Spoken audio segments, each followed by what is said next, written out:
¿Qué sería la computación sin las matemáticas? La matemática es la gran base de muchas cosas como la física, la biología y la química, pero la computación fue desarrollada por los grandes matemáticos como Alan Turing, quien desarrolló los primeros algoritmos y computadoras por medio de papel. En un futuro se cree que las computadoras van a ser desarrolladas por medio de la computación cuántica. Para ello se necesitan algoritmos que sean rápidos e eficientes, los cuales serán desarrollados por medio de los matemáticos. Muchas preguntas nos generaron dudas y decidimos responderlas con el profesor de la Universidad de las Américas Puebla, el doctor Mauricio Osorio, que tiene doctorado en la Universidad de Buffalo, en Nueva York. Y bueno, veamos la entrevista para Televisión UTLAB, TV UTLAB Science. Bueno, las raíces de la propia computación son matemáticas aplicadas a principios del siglo XX. Pues los matemáticos empezaron a preguntar qué características tenían una familia de funciones que se llaman funciones computables. Y entonces con la idea intuitiva de es algo que como una receta se va construyendo, como lo que después dio la idea de un algoritmo. Entonces de los orígenes Turing y fundamentalmente matemáticas crearon el concepto de computación de forma totalmente teórica. Entonces la computación ya existía en la mente y en el papel de ellos, aunque no existía totalmente físicamente. Después, por supuesto, gracias a los físicos y a la ingeniería, pues se lleva a cabo como algo real. En la computación se necesitan las matemáticas por muchas partes. O sea, si haces un lenguaje de programación, el que quieras lo inventas, tienes que saber qué poder tiene tu lenguaje, qué alcances tiene, qué limitaciones, y todo eso se hace en gran parte de forma analítica, matemáticamente. Hay modelos para ver cómo se está comportando, si cualquier función computable la puedes programar o si tiene algunos límites, etcétera. Y tienes que saber que al llevar a cabo el lenguaje en la práctica, cuánto se va a tardar en ejecutarse. Eso te lleva a cierto tipo de funciones y crecimientos y te lleva también a la parte matemática. Pero también cuando alguien no hace un programa cualquiera para hacer cualquier cosa, lo puedes hacer al feeling. También lo interesante de la computación está la parte artística, pues lo hago al feeling y a lo mejor funciona, pero también está todo un rigor matemático, toda una metodología para hacer un algoritmo y demostrar que efectivamente es correcto. Es como se ve así en las novelas de ciencia ficción o futurista, un robot o un aparato que nos libere de muchas tareas, que haga ya casi todo, que le podamos decir haz esto y lo hace el robot. Entonces, que podamos mandar, por ejemplo, a algún planeta un robot que pueda ir allá a hacer experimentos, etcétera, y regresar, un robot autónomo. Pues la parte de la autonomía es bien importante.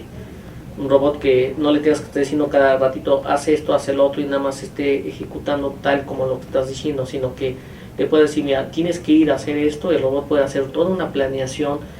Es así como una forma sencilla, un cierto esclavo que te va a obedecer y que tiene una capacidad para pensar y razonar hasta cierto punto y lograr cosas. Entonces ese es uno de los retos importantes de inteligencia artificial. Como decía previamente, la inteligencia artificial y la computación, primero en sus bases, sus fundamentos son matemáticas. Segundo, quieres poder predecir. Todo lo que es ciencia tiene que ver mucho con decir, hago algo y quiero predecir cómo se va a comportar. Y cuando quieres predecir, tienes que tener atrás un modelo de comportamiento y propiedades.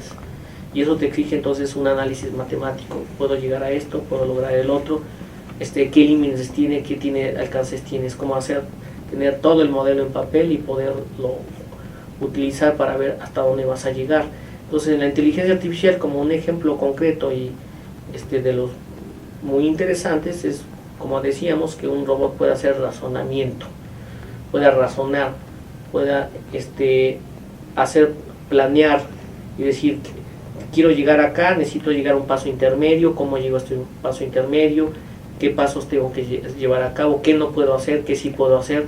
Y entonces toda esta parte necesita todo el trabajo que se conoce en matemáticas, que tiene que ver con la misma aspectos de optimización, la misma parte que tiene que ver con la mera lógica matemática, a saber cómo hacer deducciones matemáticas, saber cómo hacer inducción matemática, que tiene que ver también con muchos de estos procesos. Sin todo eso se podría hacer inteligencia artificial, pero de una manera muy, pues a ver si funciona, ¿no? Muy así intuitiva, que pues, le pongo esto y a lo mejor funciona, a lo mejor no, y vamos a ver qué pasa. Y un poco de eso también se usa, la parte de explorar y de intentar, pero la parte matemática le da la solidez de poder desde antes asegurar un cierto éxito. Por ejemplo, como decíamos, toda la parte del web, del internet, cada vez es un ente que está cobrando prácticamente autonomía e inteligencia, entonces entender hacia dónde va ese ente y intervenir en ese ente del internet para que vaya hacia un objetivo fin del humano, es cosas del futuro y cosas que tienen que ver con la inteligencia artificial, como también la neurociencia ha avanzado mucho, que es el entendimiento del cerebro, y la neurociencia y la inteligencia artificial han estado, digamos, dialogando y ya trabajan conjuntamente para que en un momento dado ya haya, digamos, seres híbridos, por decirlo así, que sean parte humano, parte máquina. ¿Cómo puedo, por ejemplo, controlar casi por telepatía, por decir algo, entre comillas, un poquito, y lograr algo? Entonces, sin saber interpretar las señales del cerebro, etcétera, llevarlo a un software que ejecute cierto tipo de cosas.